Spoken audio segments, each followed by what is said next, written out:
So in today's War Thunder video, I want to talk about my experience with the new active radar homing missiles, which are in the dev server right now that you're able to test out, being your Fox 3s, being your A120s, R77s, the Micas, and as well as Derbies and all that sort of stuff, even PO12s. For me, at least, my experience has been kind of iffy. Like, I kind of feel like the missiles have been, a little bit overpowered whenever it comes to how they're actually performing. But at the same time, I know that these are not the actual flight models of them. They're not all going to be the same because I believe some of these are literally just copy paste. And I think it's a really good time to talk about it because Gaijin actually wants our feedback on this sort of stuff before they add it into the game, which will be probably in the summer update of this year, and they will be permanently added. So as of right now, they're not coming within this major update. They will be coming probably in the next one, and maybe even if there's just problems with them, it might not even come then. So it might be something that we see for now, and we might not see for a very long time, just depending on how they kind of code them and how the progress is going along, of how they feel confidently adding them into the game and them actually impacting the meta positively, which honestly is going to be a very hard task. So as a prerequisite of talking about these, I'm not an expert on it. I don't really care to be an expert on it just because it's not the area of the game that personally I enjoy. I don't enjoy top tier air as it stands right now.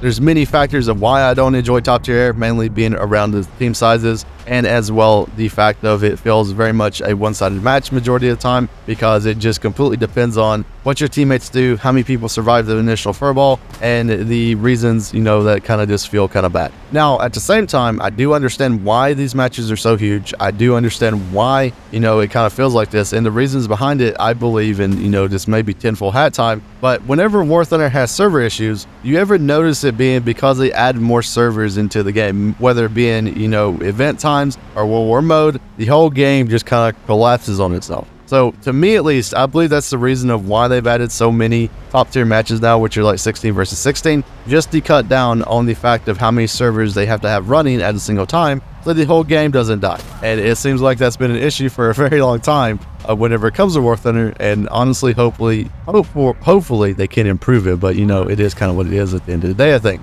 And then also you do have the problems of, if they reduce the player count, especially if you do something like 8 versus 8, where people can queue with 4 people in their squad, which team is going to most likely win in that scenario if the enemy team doesn't have a squad on the enemy team? It's going to be the 4 people because they have enough missiles to basically take out their team and as well as the enemy team at the same time. So, I mean, it is what it is, but, it's one of those topics I think is going to be talked about a ton just because, it is, one of the grievances, I guess, within the game right now. But at the same time, I do understand, why it's like this, even though I don't personally like it. It is one of those things that kind of just exists.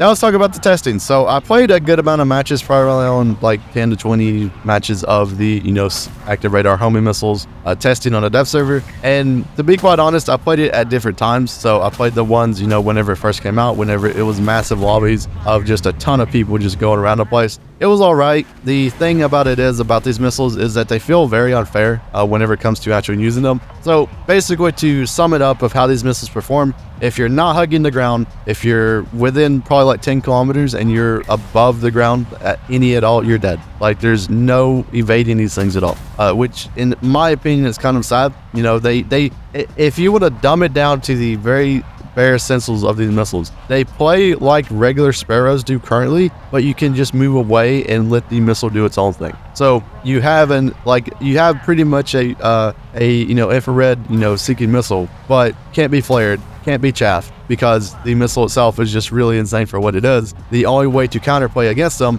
is hug the ground and basically never go up, because as soon as you go up, you're dead. And for me, at least, I don't really find fun in that because it's basically just a stupid test. And what I mean by that is the people who know about the ways to counter these missiles are going to, do extremely well. The people who never go on YouTube, never go onto the forums, and never go into anything else but just play War Thunder, they're going to be struggling. They're going to be wondering why they always just get whacked out of the air whenever there's just a ton of people playing, to the ground. It's going to be a very interesting time within the game. It's going to be, I believe, one of the times that you kind of see what happens with ARB. Is people going to like this change? I'm not really sure. Is people going to actually, kind of just go around and enjoy it? Probably. It is what it is at the end of the day. It's going to be one of the most hyped updates, I believe, ever for aircraft, just because, the spam ram meta, or not the meta, but the memes and, the different, areas of where people care about this sort of stuff is going to be highlighted, a lot of. But yeah, it is kind of just what it is. I mean, I want to know your guys' opinions on it because you guys are actually going to be the ones playing this. I'm going to be sticking to